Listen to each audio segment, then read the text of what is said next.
¿Cómo se manifiesta la carne? ¿Cómo se manifiesta esa fuerza pecaminosa que hay en nuestros miembros? Bueno, aquí hay un pasaje, Gálatas 5, 19 al 21.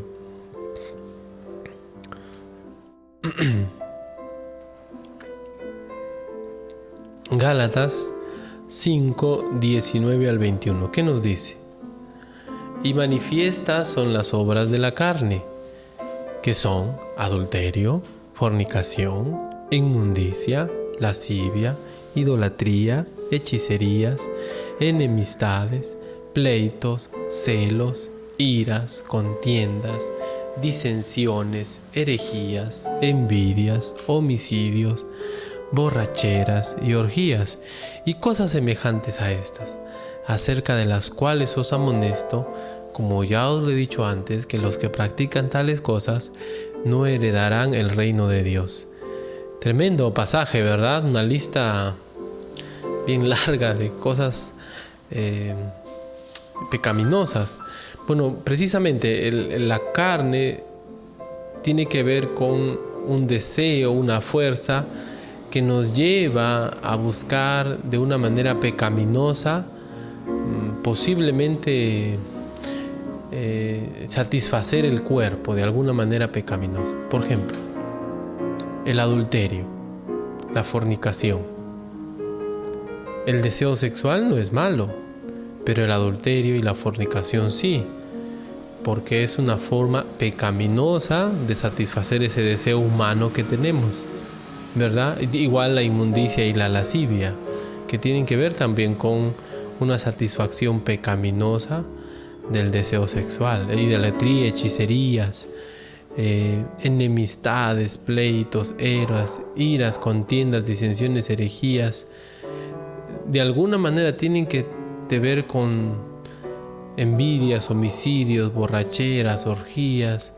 De alguna manera tienen que ver con ir en contra de la voluntad de Dios para obtener algo para uno, ¿no? Una forma ilícita, ¿no? La envidia, el homicidio, las borracheras,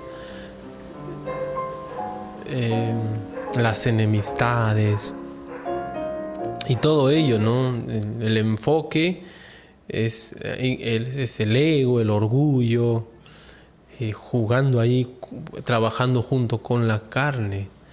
Entonces, cuando hablamos de la carne, hablamos de una inclinación pecaminosa que se expresa en pecado, en quebrantar la ley de Dios, ¿no? En buscar disfrutar de algo indebido, o obtener algo indebido, o alcanzar algo indebido en una forma ilícita, obviamente, ¿no? En una forma ilícita. Así que esa es la carne, ¿no? Así se manifiesta, de esa manera. Bueno, obviamente, como esas manifestaciones son acciones, actitudes, pensamientos, ideas pecaminosas, las consecuencias de vivir en la carne, pues obviamente son la muerte. Mire, por favor, Romanos 6:21. Romanos 6:21, ¿qué dice? Pero ¿qué fruto tenías de aquellas cosas de las cuales ahora os avergonzáis? Porque el fin de ellas es muerte. Obviamente, como son acciones pecaminosas, como consecuencia del pecado, siempre será la muerte. Romanos 8, 12 y 13. Romanos 8, 12 y 13 dice: así que, hermanos, deudores somos, no a la carne, para que vivamos conforme a la carne. Porque si vivís conforme a la carne, moriréis. Mas si por el Espíritu hacéis morir las obras de la carne, viviréis. Si vivís conforme a la carne, moriréis. Mas si por el Espíritu hacéis morir las obras de la carne, viviréis. Las consecuencias de vivir gobernado, doblegado bajo la carne siempre será la muerte, la separación espiritual de Dios, la pérdida de la comunión con Dios. Gálatas 6, 7 y 8. ¿Qué dice Gálatas 6, 7 y 8? No os engañéis. Dios no puede ser burlado, pues todo lo que el hombre sembrare, eso también segará. El que siembra para su carne, de la carne segará muerte. Corrupción es muerte. Mas el que siembra para el Espíritu, del Espíritu segará vida eterna. Entonces, si nosotros como creyentes no batallamos, no luchamos contra la carne, aunque aparentemente el disfrutar de algo nos dé cierta impresión de vida, o uno tenga la idea de que está disfrutando de la vida, en realidad no es así. Uno está experimentando la muerte, ¿no? El disfrutar de cierto placer, uno se siente feliz, se siente gozoso. Y uno dice, qué buena que es la vida, pero si es ilícita o ilícito ese placer o esa forma en la que uno está buscando, entonces está experimentando la muerte, ¿no? La muerte. Hay una manzana allí, siempre uso este ejemplo, hay una manzana allí, uno la roba, come, disfruta el placer de comer una manzana rojita, llena su estómago y se le quita el hambre. Es un placer ilícito. Lo ha satisfecho o lo satisfizo en una forma ilícita, porque robó. Pero si uno trabaja o otro por alguna donación es bendecido y comes una manzana, entonces eso es lícito. Ese placer de comer, como dice Eclesiastés, es su parte y su labor debajo del cielo, el disfrutar de esa bendición. Y así experimentamos la muerte cuando disfrutamos o obtenemos algo fuera de la voluntad de Dios, Romanos 6:16 nos dice la otra consecuencia. La primera consecuencia de vivir gobernado o de ser derrotado por la carne es la muerte. Y Romanos 6:16 dice, ¿no sabéis que si os sometéis a alguien como esclavos para obedecerle, sois esclavos de aquel a quien obedecéis, sea del pecado para muerte, o sea de la obediencia para justicia? Aquí la palabra que debe resaltar en este pasaje a nuestra mente es la palabra esclavo. Dice que no sabéis que si os sometéis a alguien como esclavos para obedecerle, sois esclavos de aquel a quien obedecéis. La carne esclaviza, hermanos. La carne se hace de hábitos y esclaviza. El deseo se hace más fuerte y nos esclaviza. Por eso es importante batallar contra la carne.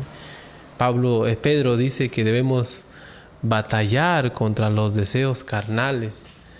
Abstenernos, dice, porque esos deseos batallan contra el alma. Vamos a ver más tarde. ¿Y qué significa eso de ser esclavo del pecado bajo tu carne? Ahora que eres hijo de Dios, que ya tienes la simiente de Dios y que no deberías vivir en el pecado, pero uno voluntariamente se hace esclavo de su carne. Entonces, ¿qué dice Romanos? Primero a los Corintios 3 nos dice cómo se llama ese estado de alguien gobernado por su carne. ¿Cómo se llama?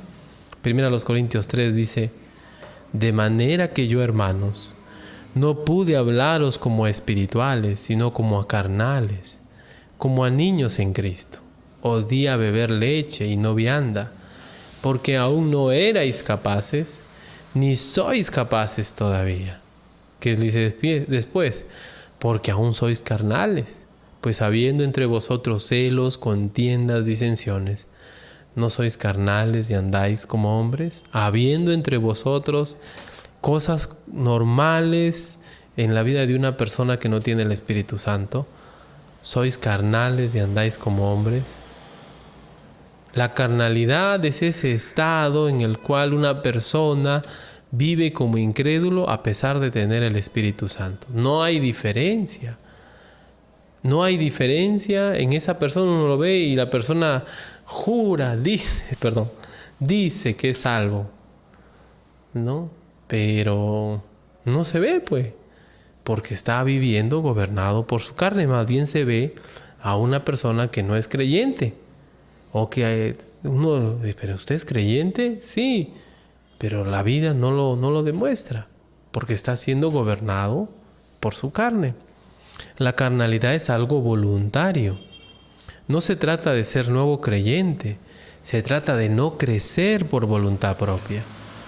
Pablo dice, os di a beber leche y no vianda, porque aún no erais capaces ni sois capaces todavía. ¿No es un halago? ¿No es un reconocimiento? Qué lindo, qué bebitos espirituales son. Les está diciendo, está mal que todavía se tenga que darles leche. Es una queja. La carnalidad es voluntaria cuando uno no quiere crecer. Se trata de no crecer por voluntad propia. La carnalidad es vivir como incrédulo, aunque uno tenga el Espíritu Santo. Mis acciones, mis palabras, mis actitudes no se diferencian. La carne me está controlando. No sé, ¿cómo vive usted? Espero que no. La segunda, la carnalidad es algo voluntario. Uno decide quedarse en ese estado de inmadurez. Uno no hace nada por crecer. No hace nada, ningún esfuerzo por cambiar. Le culpa a todo el mundo, pero él no hace nada por cambiar, él o ella. Y lo tercero es que la carnalidad es algo ciego. La persona carnal piensa que es espiritual. Aquí Pablo está que les aclara a estos creyentes y les dice, sois carnales. ¿Y ellos qué pensaban de sí mismos? Ellos pensaban que eran espirituales, espiritualazos. Así pensaban los corintios de sí mismos. Y Pablo le dice, pero ¿qué están dando? Dense cuenta, miren sus acciones, no sus dones. Ellos miraban sus dones, sus cualidades, sus virtudes y decían, wow, yo soy espiritual porque hablo lenguas. Yo soy espiritual porque tengo don de profecía. Yo soy más espiritual que tú porque yo profetizo. Dios habla. Y así andaban ellos. Y Pablo les dice, los dones, las capacidades que Dios te da, no te hacen más espiritual, sino tu carácter, les dice así. Y su carácter de ustedes, les dice a los corintios, es como el de una persona que no tiene el Espíritu Santo. ¿No sois carnales y andáis como hombres?, les dice. La carnalidad es algo ciego. La persona que es carnal no se da cuenta. No mira sus acciones, mira sus palabras, mira la historia, pero no se da cuenta que ha pasado, que está en esa situación. Y la carnalidad no permite ver la obra de Dios correctamente. Aquí los hermanos de Corinto estaban peleando porque seguían a Pablo, el otro a Apolos. No entendían que Pablo y Apolos eran precisamente siervos de Dios, no eran dueños de la obra, no había que seguir ellos, había que seguir al Señor. Bueno, esa era la situación de cada uno de ellos, ¿no? Así que, hermanos queridos, la carnalidad es la esclavitud de la carne. Cuando uno se queda sujeto a esa situación de carnalidad, ¿no? Cuando uno está gobernado por su carne. Y es voluntario y es algo que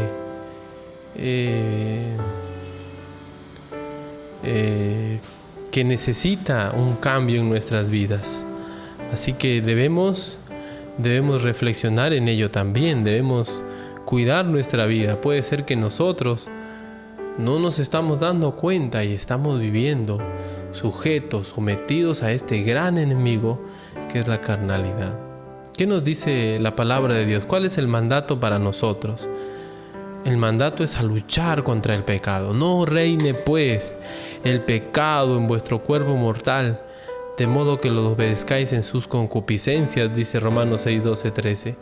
Ni tampoco presentéis vuestros miembros al pecado como instrumentos de justicia, sino presentaos vosotros mismos a Dios como vivos de entre los muertos, y vuestros miembros a Dios como instrumentos de justicia. Entonces Dios quiere que nosotros batallemos contra el pecado. Dios quiere que nosotros luchemos contra lo malo. Dios no quiere que nosotros estemos viviendo, queridos hermanos, dejándonos derrotar por el pecado.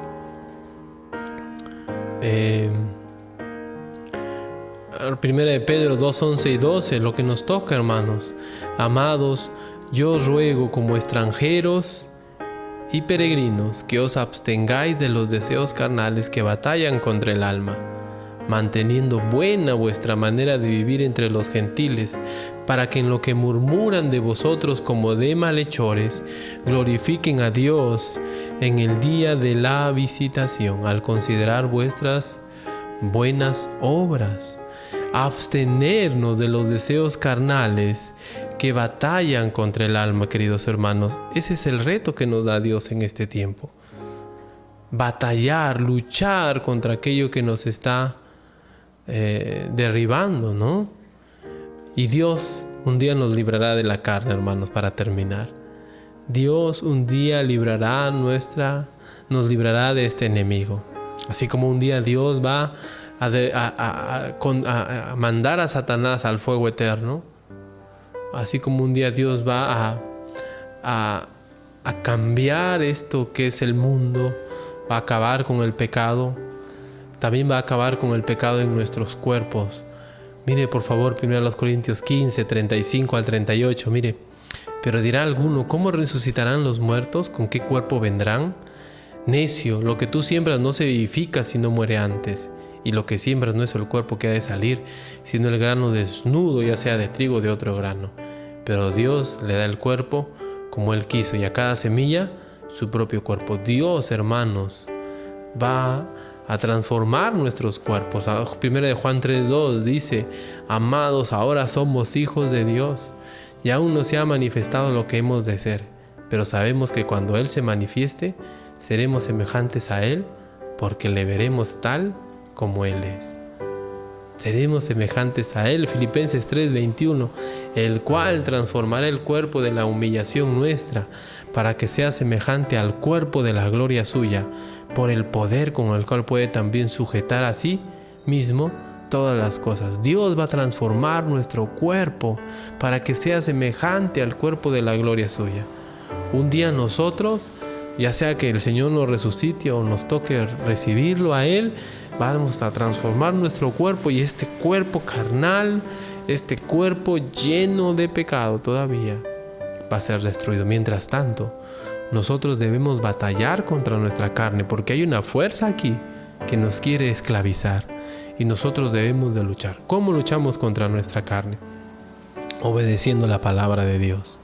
No es fácil, es difícil, pero podemos hacerlo si es que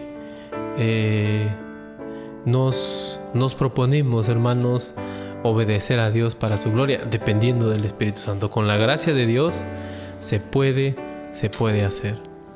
Vamos a orar para terminar este tiempo. Vamos a orar. Gracias, Señor, te doy gracias por este tiempo. Gracias por tu misericordia. Te suplico, Señor, por este tiempo para nosotros. Es un tiempo difícil, pero Padre, tú estás obrando en nuestras vidas. Te ruego oro por nuestras propias vidas, porque nosotros mismos, Señor, vivimos luchando, batallando contra nuestra propia carne. Ayúdanos, Señor, y ayuda a los hermanos a tener victorias sobre nuestros enemigos, el mundo, la carne y el diablo. Cuán difícil, Señor, es esta lucha, pero cuán inconscientes a veces somos de que batallamos contra estos tres poderosos enemigos. Gracias, Señor, porque un día tú nos vas a librar. Ayúdanos entre tanto a seguir batallando para tu gloria, para tu honra. Gracias, Señor, por este tiempo. En el nombre de Jesús, nuestro Salvador. Amén.